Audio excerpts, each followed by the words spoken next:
Meanwhile, moving on now to top story coming in, and that is from the Supreme Court. It's a significant development. Arvind Kejriwal has been granted interim bail. But it's not as easy as it looks on the surface. The court's decision allows Kejriwal temporary respite from the ED proceedings. But he will continue to be housed in the Tihar jail because he was now arrested, remember, by the CBI. This was in connection with the alleged corruption related to the liquor excise policy case. The Supreme Court bench has referred Arvind Kejriwal petition challenging his arrest by the ED to a larger bench. The interim relief could potentially facilitate a smoother process for bail in the ongoing CBI case against him. The court has examined aspects of Section 19 of requirement of arrest under the PMLA. There were certain legal issues which arose from that, which especially in the context of whether there is a requirement of necessity of arrest in addition to the requirement of Section 19 which are stipulated in that section. Those aspects the court has referred to a larger bench, and that outcome we will have to await.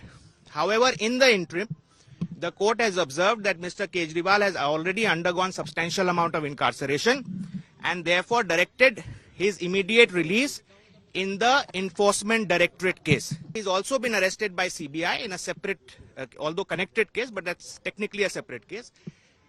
Mr. Kejriwal has initiated proceedings against that also. That is pending and coming before High Court on 17th. So depending on the outcome of the CBI case, his actual release from jail will depend on that. See, technically, what would happen now is that the larger bench has to be constituted firstly. That's the very first. सबसे पहली चीज तो ये होगी कि larger bench जो होगी वो लार्जर बेंच कॉन्स्टिट्यूट होगी. लार्जर बेंच कॉन्स्टिट्यूट करना डिस्क्रेशन होता है चीफ जस्टिस ऑफ इंडिया का. तो जब भी ये लार्जर बेंच कॉन्स्टिट्यूट होगी, ये जो दो अहम क्वेश्चन जो भेजे हैं इस बेंच ने, वो कंसीडर होंगे. उस कंसीडरेशन के बाद डिसाइड होगा ये मैटर फाइनली, और उसके ऊपर डिसाइड होगा फाइनल बेल. पर जब तक ये डिसाइड नहीं होता है, जब तक ये क्वेश्चन डिसाइड नहीं होते हैं, जिसमें थोड़ा समय लग सकता है, तब तक इंटरिम बेल सुप्रीम कोर्ट ने दे दी है. और क्योंकि इंटरिम बेल दे दी है सुप्रीम कोर्ट ने, इसलिए अब अरविंद केजरीवाल साहब as far as PMLA is concerned वो बाहर आएंगे. Legal corridor to the political corridor. Here's what the netas have to say, both from Aam Aadmi Party and the BJP, about this interim bill. Supreme court ने कहीं ना कहीं direction नहीं दी, लेकिन एक इशारा जरूर करा है.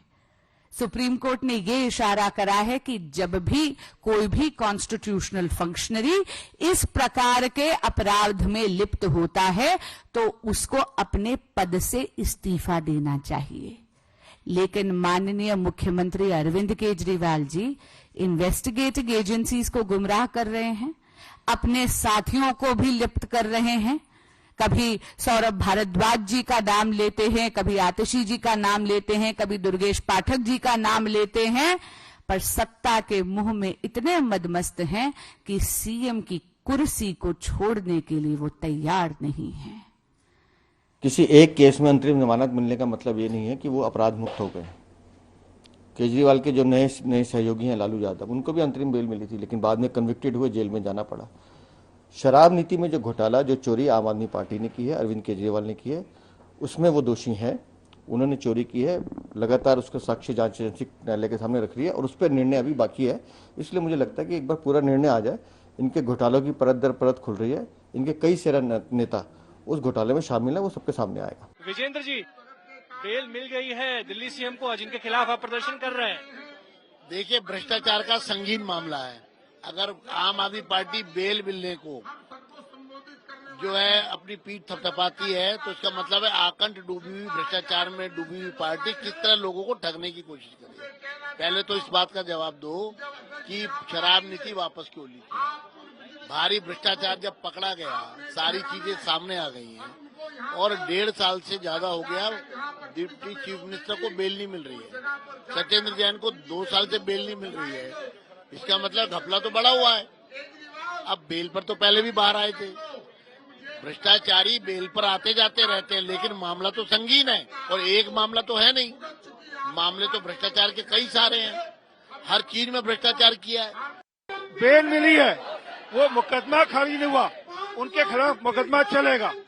उनके खिलाफ ये जो पूरा मामला भ्रष्टाचार का है चलेगा और अपेक्षा करते हैं कि सुप्रीम कोर्ट जब अपील लगाएगी ईडी या सीबीआई, उसकी भी जो तथ्य है उनको भी संज्ञान लेते हुए अपना फैसला ठीक करेगी।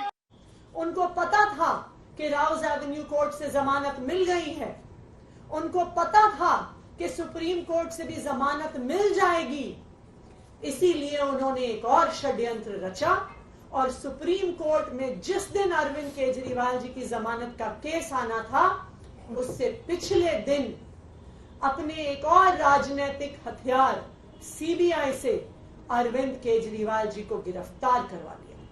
भारतीय जनता पार्टी का षड्यंत्र रुकता नहीं है, इसलिए सीबीआई के केस में अरेस्ट किया। मैं आज भारतीय जनता पार्टी को यह कहना चाहती हूं कि इस देश के एक के बाद एक हर न्यायालय ने आपके षड्यंत्र का पर्दाफाश किया। एक के बाद एक न्यायालय ने कहा है कि अरविंद केजरीवाल जी के खिलाफ सबूत नहीं है और आज एक के बाद एक हर न्यायालय अरविंद केजरीवाल जी को जमानत दे रहा है। पीसी एक्ट जो होता है, प्रिवेंशन ऑफ करप्शन एक्ट जो होता है, वो मोटे तौर पे सीआरपीसी से गवर्न होता है, जिसके अंदर bail is a matter of right. इस सीबीआई की बेल के अंदर सीबीआई को साबित करना पड़ेगा कि इनको जेल में क्यों रखना है। ईडी और पीएमएलए के मामले में जो एक्यूज होता है उसको साबित करना पड़ता है कि मैं बेकसूर हूं। तो इसके अंदर जो बर्डन ऑफ प्रूफ है वो सीबीआई के ऊपर है और मुझे लगता है सीबीआई में तो बहुत सारे जो एक्यूज हैं एक्साइज केस के अंदर उन सबको बेल मिल रखी है। वो सिर्फ पीएमएलए के अंदर जो है उनको बेल नहीं मिली थी, जिसकी वजह से वो जेल में थे। तो it's a matter of I think some time कि ये सीबीआई की बेल के अंदर जो मामला आएगा तो हमें उम्मीद है उनको बेल मिलेगी और अरविंद केजरीवाल जी दिल्ली के लोगों की सेवा करने वापस जो है लौटेंगे। मेरा ये सबमिशन है भारतीय जनता पार्टी से कि हर कोर्ट में आपको मुंह की खानी पड़ रही है और ये केस सिर्फ आपके द्वारा रचित एक सर्कस है। तो इस सर्कस को बंद करिए, देश का और जनता का और खास करके दिल्ली की जनता का समय व्यर्थ ना करें। भाजपा के मोदी जी और अमित शाह के कार्यकाल में एक ही चीज मिला है उस देश को और वो है ये तानाशाही की ऐसी व्यवस्था जिसमें जिस राजनीतिक दल और राजनेता को ये सामने से हरा नहीं सकते या उनका सामना नहीं कर सकते, उनको गलत तरीके से फ्रॉडुलेंट तरीके से षड्यंत्र करके जेल में डालना या उनको फंसाना। पीएमएलए कोर्ट ने कहा कि अरविंद केजरीवाल जी के खिलाफ कोई सबूत नहीं है, कहीं कोई एक रुपए का प्रमाण नहीं ढूंढ पाई ईडी और ऐसा लगता है कि शायद ईडी बायस के साथ काम कर रही है। ये भी उस ऑर्डर में लिखा हुआ है। आज माननीय कोर्ट का बहुत बहुत धन्यवाद कि उन्होंने अरविंद केजरीवाल जी को बेल दी। हमें उम्मीद है कि सीबीआई वाले मैटर में भी जल्दी बेल मिल जाएगी। Arvind Kejriwal's counsel is Abhishek Manu Singhvi. He spoke exclusively to India Today's Rajdeep Sardesai. Listen into an excerpt. Would you concede, Dr. Singhvi, that what you've got today from the court is relief, interim relief, but there are also conditions that are being put which perhaps make this only a partial relief for the Chief Minister who still has to battle a CBI case and therefore is still in jail? Rajdeep, first a small caveat. There is huge exultation because according to me it's an amazing victory, a very substantive victory. But I say what I say without having read the judgment, either in soft or hard copy. That is, as far as I'm concerned, not available yet. Number two, why I say it's an amazing substantive victory is because one of the core issues I raised, and let me tell you, this issue cuts across enactments and statutes. It is not PMLA, it is not Rajdeep, it is not ABC. It cuts across the necessity to arrest, the need to arrest, the imminence of arrest. That issue has found at least prima facie I favor with the court because they have referred it to a larger bench. From what I heard of the judgment, there are important sentences like mere interrogation cannot be a necessity of arrest. Now, these are important principles. In the fullness and ripeness of time, they will decide this in the larger bench, but there is a full release. Let us not either exult nor denigrate. There is a full release. Conditions are normal conditions. Obviously, he can't go and start interfering. Obviously, he cannot do anti-release conditions. Mm-hmm. It's a full unconditional release, of course, subject to so many other proceedings. For example, and I'm very sorry to say this, but it's a very serious thing.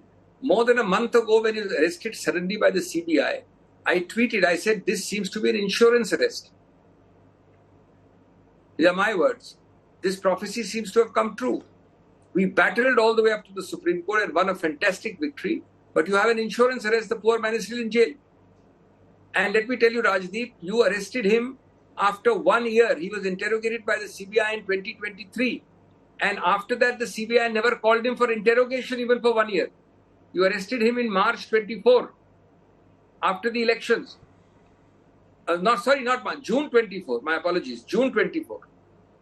Knowing perhaps that in the event, because of the strength of our arguments, the ED matter goes against the department, they still have him in custody. So net result is the person is still in custody. This is not the way, and they're identical situations. But anyway, we'll battle that out also.